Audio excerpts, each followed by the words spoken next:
Here's a demonstration using algebra trials to show that two factors make a polynomial. We're going to use the factors as the sides of a rectangle, so the product should be the area, because really this is going to be width times length, or base times height. Here's how it works.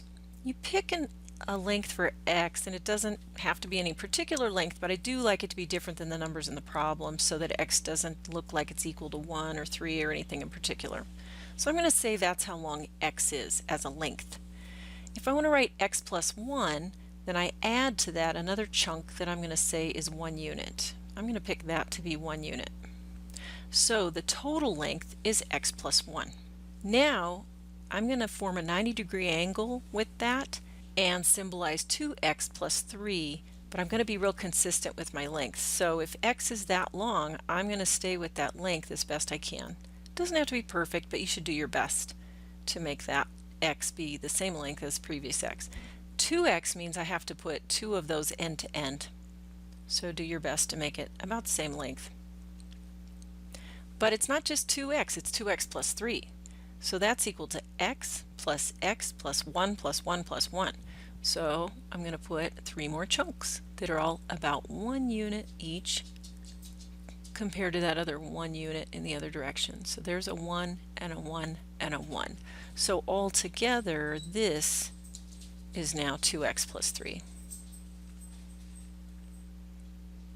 And this top one is x plus 1. Okay?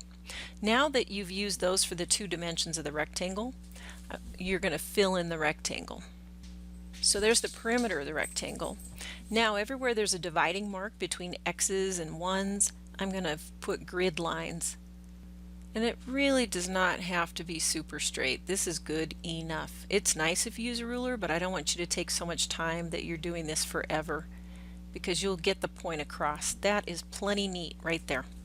I'm going to fix my dotted lines and make them solid too. So now we've got a rectangle and the sides are these factors. Now what we're going to do is find the area of each individual piece and add them together. So an x by x square has an area of x squared. You just multiply the dimensions of just that little square. Okay? Here I have a rectangle that's 1 by x. This is one of the reasons why I want those lengths to look really different, so you can tell that's an x by 1. So you multiply.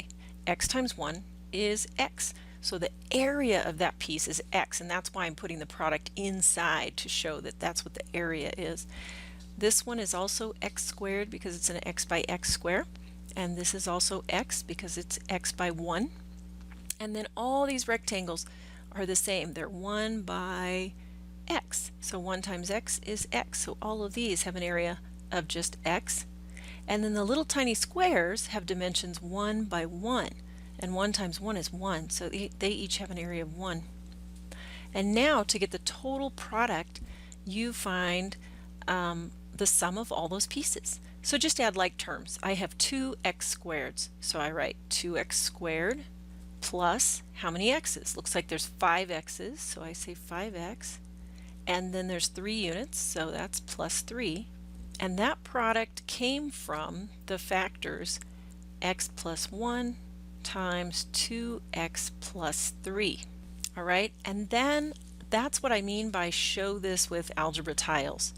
To check your work, you can actually use distributive method to multiply those 2 binomials together and make sure that you get this answer.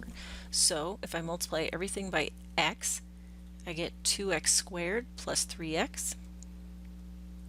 And then if I multiply everything by 1, I get a few more terms. And if I combine like terms when possible, my final answer is 2x squared plus 5x plus 3, which is the same that I got with the tiles. So I got this answer 2 different ways. I use algebra and I use geometry. It's not okay to just use the algebra and then stick a picture with it. The picture has to produce an answer, like I did here. And that's how you show what the answer is.